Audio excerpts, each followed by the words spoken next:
and welcome to Buzz TV. I'm your host, Adrienne Houghton, and we have got an exciting show for you today.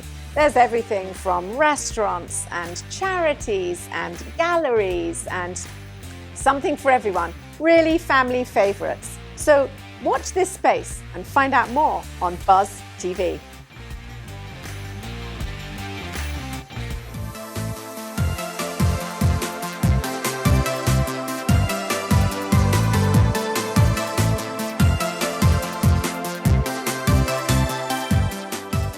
Greetings and welcome to Buzzworthy Businesses. I am your host, Adrienne Houghton. Now, I have an interesting guest in the studio today. He's James Lemieux, and he's from Fresh Start Bankruptcy Project, which is part of the Three Rivers Legal Services. Welcome, James. Thank you. Thanks for having me. Absolute pleasure. So tell me a little bit about James first before we talk about Three Rivers. All right. I am a father of three wonderful children. I moved here from Arizona in 2000 to attend law school at Florida Coastal School of Law, which is now defunct, but I got a great education there. I started clerking in a general practice firm helping to represent people on death row with their post-conviction capital appeals. Wow. So, and did some other types of law there as well. But I gravitated towards public interest law, and by fate or chance or whatnot, started working at Three Rivers Legal Services. And I really like to be able to practice law without having to charge clients, without having the business part of the law that I never liked so well. So I've been there since 2007, and right now I'm the director of our Fresh Start Bankruptcy program. So it's been a lot of different experiences, but it's been very rewarding to be able to practice law without having to charge our clients. Absolutely, absolutely. So tell me exactly what Three Rivers Legal Services offer. Three Rivers provides free civil legal services to mostly lower income or vulnerable clients. So we handle areas of law such as family law, domestic violence injunctions, some educational law such as IEP plans, estates and probates, some consumer defense, housing defense, and bankruptcy, among various others, veterans benefits, public benefits, and depending on the grant and the location of our client, it could vary somewhat, but we basically don't offer criminal services, but right. Besides that, we offer quite a variety of civil legal services. Now, we mentioned that you run the Fresh Start Bankruptcy Projects. Explain a little bit about that. This is a project funded by the Florida Bar Foundation to provide either Chapter 7 or Chapter 13 bankruptcy relief to persons who are under 275% of the federal poverty guidelines. Mm-hmm. We have myself and my paralegal, Jenny Rose. We provide the bankruptcy services to clients who are located within the jurisdiction of the Jacksonville Federal Courthouse. And we're able to provide those services free of charge due to the generous grant by Florida Bar Foundation. Now, I'm sure most people have their own ideas of what bankruptcy is, but what is actually the purpose of filing bankruptcy? The age-old maxim about bankruptcies is to provide relief to the honest but unfortunate debtor. So, in my opinion, capitalism runs on hope. We hope that we're going to get a job so we can pay our student loan. We hope that we're going to be able to pay our credit cards or keep our house.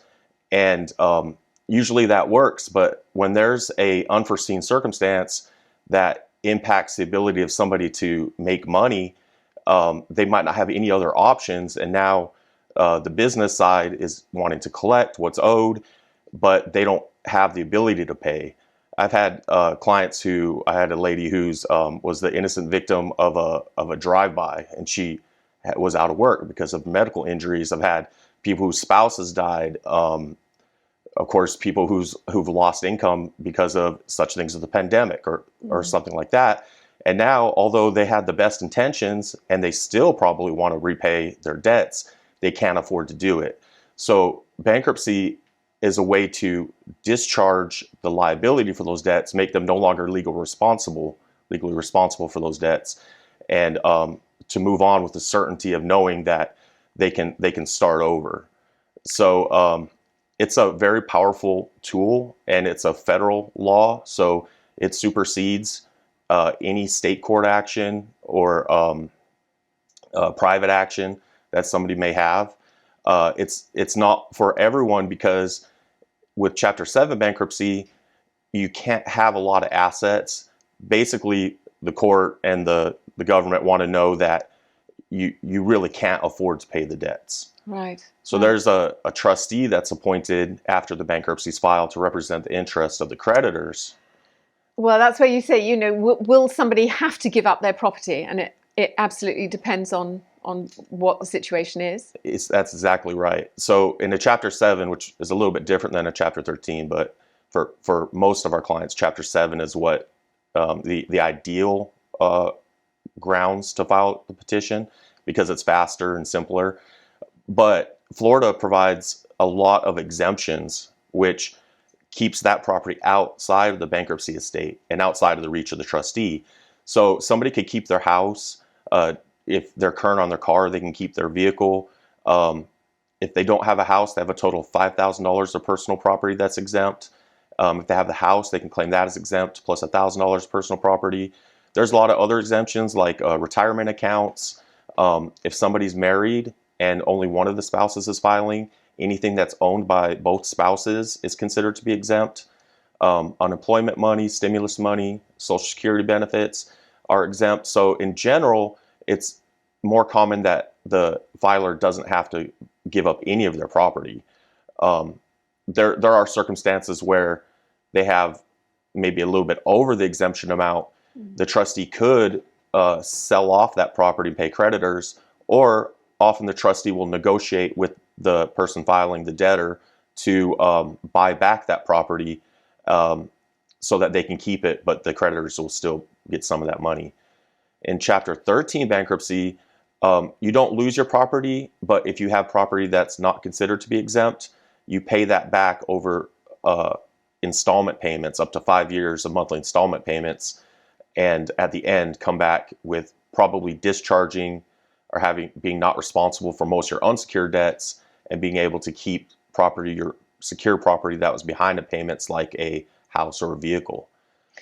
Wow. I mean, I'm sure this is wonderful information for people who are watching this, because I'm sure they get into a situation and the debts pile up, and it's so easy to put your head in the sand and hope that it'll go away, and then it gets worse. Whereas if they come to you in the first place, you can perhaps make the move easier and things flow. What are some of the things people should be looking for before they come to you? It's a interesting decision, interviewing a lot of these people and their attitudes towards their circumstances and their tolerance of the situation they're in. Some people benefit emotionally more than anything else by filing a bankruptcy, because they aren't as tolerant of the debt collectors calling. They're not as it's not as easy for them to say get lost, or it might be that they're getting sued. So sometimes it's an easy decision if they're being sued and now their money's being garnished, right? And they kind of just don't have a choice. Other times people might have a lot of debt, but nobody's collecting on them, or they might be collecting but they haven't been sued, or they might be what's called judgment proof, where all of their assets are exempt anyway, and it's unlikely that even if they are sued or a judgment is entered, that a creditor is going to be able to collect on them, because all they have is Social Security and they might not even have a vehicle or something like that. So everybody's situation, of course, is different. So, and thinking about what benefit you might have from the bankruptcy, or whether you even have to file is probably the first step. Drawbacks to filing for bankruptcy, are there any? Oh yeah, there definitely are. Probably the main factor to consider is credit. A lot of times people's credit's pretty much shot anyway and have a low credit score, and that's gonna linger for a while before it finally might drop off Sure. of their credit reports. But if you file for bankruptcy, that's going to show up on, it's going to impact your credit. I'm not sure, maybe depending on how bad the credit is or how good, it could be 50 to 100 points. And it's going to show up on the credit report for 10 years. But all the debts that someone owes that have been discharged have to show up as zero. So it can be a bright line to start rebuilding credit from the date of filing. There also, you have to disclose all your information to the trustee, which is public record. You have to disclose everything you own, everything you owe, all your income and your expenses. Probably for most people that's not that big a deal, but you have to gather your documents. There's some work involved. In Chapter 13, it's even more work, because you have to pay the trustee over the course of 3 to 5 years, plus a 10% fee to the trustee. So it's definitely not something to be taken lightly, but it has a huge relief potential. Well, thank you for talking to us about it. If people would like to get hold of you and know more information, how do they find you? You can reach us through our website, www.trls.org, or you can call the local office is 904-394-7450, and they'll do an eligibility screening to see if you're income eligible, and they'll put you in touch with me or my paralegal, and we can evaluate the situation to see if we're able to help. Thank you for coming in, and thank you for all you do to help. Thank you. I really appreciate this opportunity. And don't forget, if you'd like to know any more information, you can always go to iwannabuzz.com. Hello, I'm John Rutherford from the United States House of Representatives, and I am a watchstander. Hi, I'm Michelle McManaman from Operation Uniform, and I am a watchstander, and so is everyone in my organization. I'm D'Amica Jackson. I'm the president of the Jacksonville Veterans Chamber of Commerce, and I am a watchstander. Hi, I'm Luke Lewis with Xera Realty. I am Ant Stroud with the Ant Stroud Group. I'm Bruce Thompson. I'm the Vice President of the Veterans Chamber of Commerce. And I am a watchstander. I am a watchstander. I'm a watchstander. Each year, over 6,000 U.S. military veterans take their own lives, including one per week in Northeast Florida. The Fire Watch is our community's fight to end veteran suicide. Join us. Become a watchstander today at thefirewatch.org. Together, we will end veteran suicide.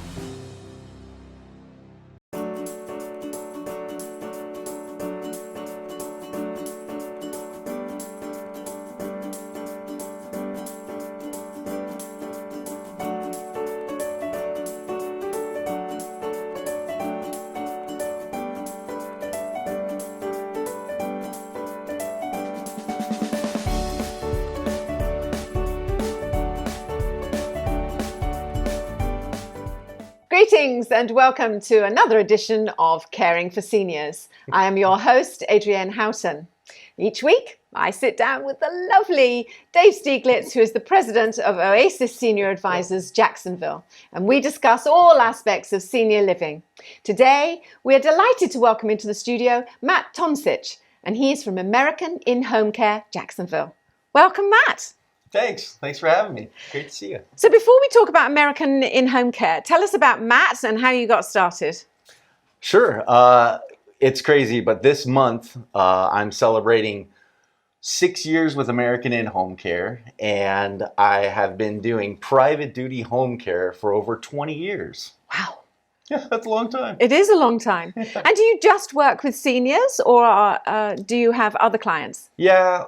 It's pretty rare to get other clients. We can help if they need it, but it's mostly just seniors.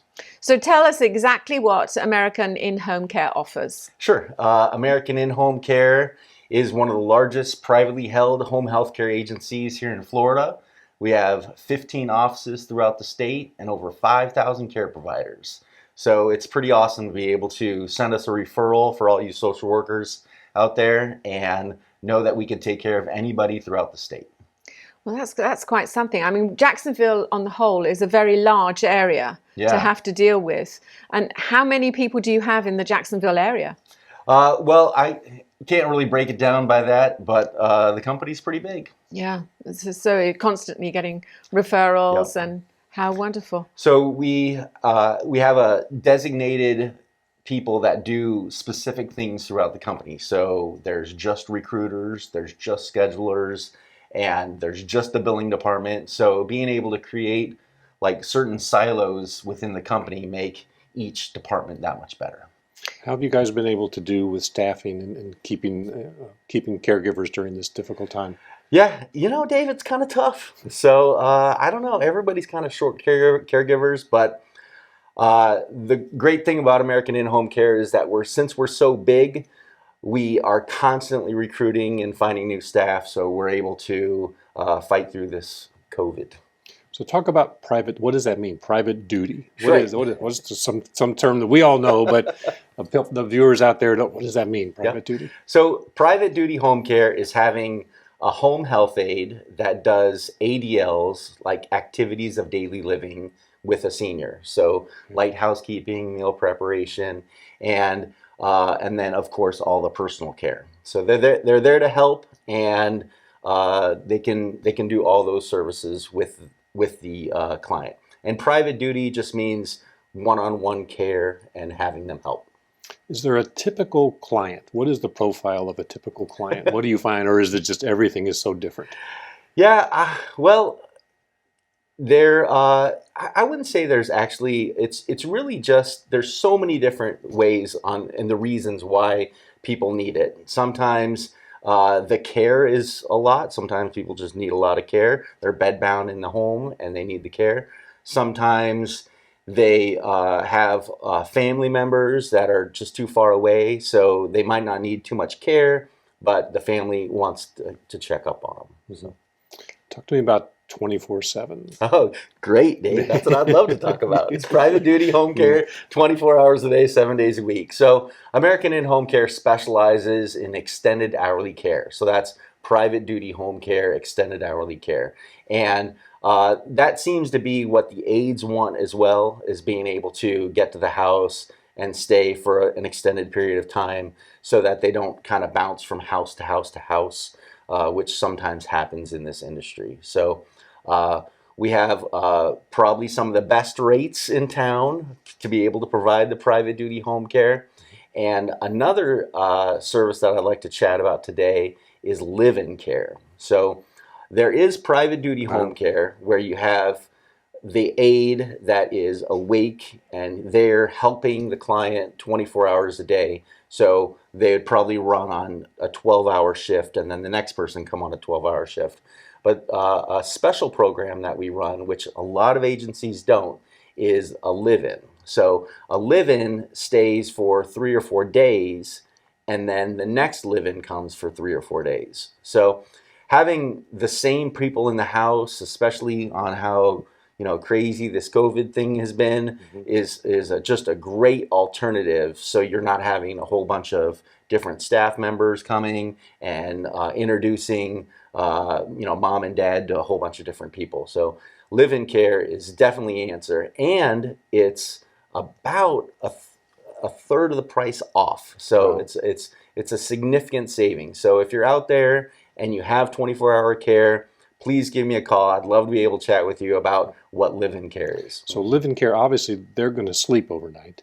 Whereas the 24/7, 12-hour shifts, they're supposed to stay awake overnight? Yes, they have to stay awake. Okay. So that is the only difference. difference. Yeah. And so the aide's there and they can help in the middle of the night if that does happen. But we'd kind of have to readjust the situation if it happens too often. So is it better to have somebody living in than it is to have the 24/7? Well, it kind of depends on what their needs are. So if grandma has a lot of needs throughout the night and the aide is, up and down and they're going to the bathroom a lot and they are maybe sundowners and they have a lot of work throughout the night, then I wouldn't suggest having a live-in. Right. But if the majority of the time they just sleep and maybe just need to be toileted in once throughout the night, then a live-in might be the answer. Do you offer skilled care too? We do, yes. Okay. We do skilled care. So if you need a registered nurse or a licensed practical nurse to come out and provide skilled needs, we can do it. And I've even seen clients that are requesting registered nurses or LPNs for extended hourly care. And I'd be happy to help with that too. So help us understand what is the difference between private duty and skilled. What are the things that a skilled, define some of the things that come under skilled that you couldn't do under private duty?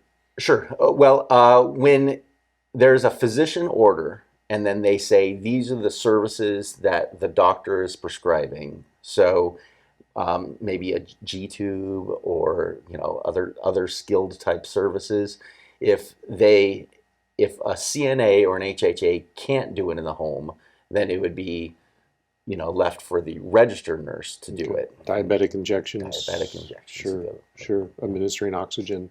Yeah. Things like that. Yep. Okay. Golly. Now you volunteer with Shine. Yes.